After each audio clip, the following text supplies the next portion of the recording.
ভগবান, স্ট্রোকই হোক অবিনাশের।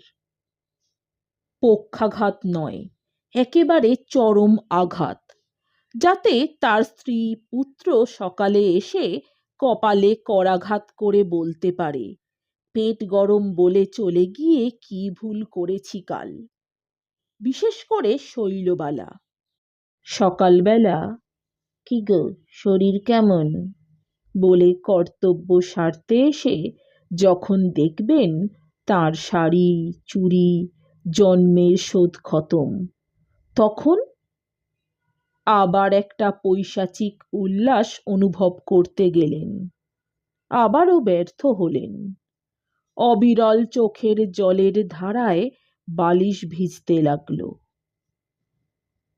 অবিনাশ নামের একটা লোক একা একটা ঘরে নিঃশব্দে মরে পড়ে আছে।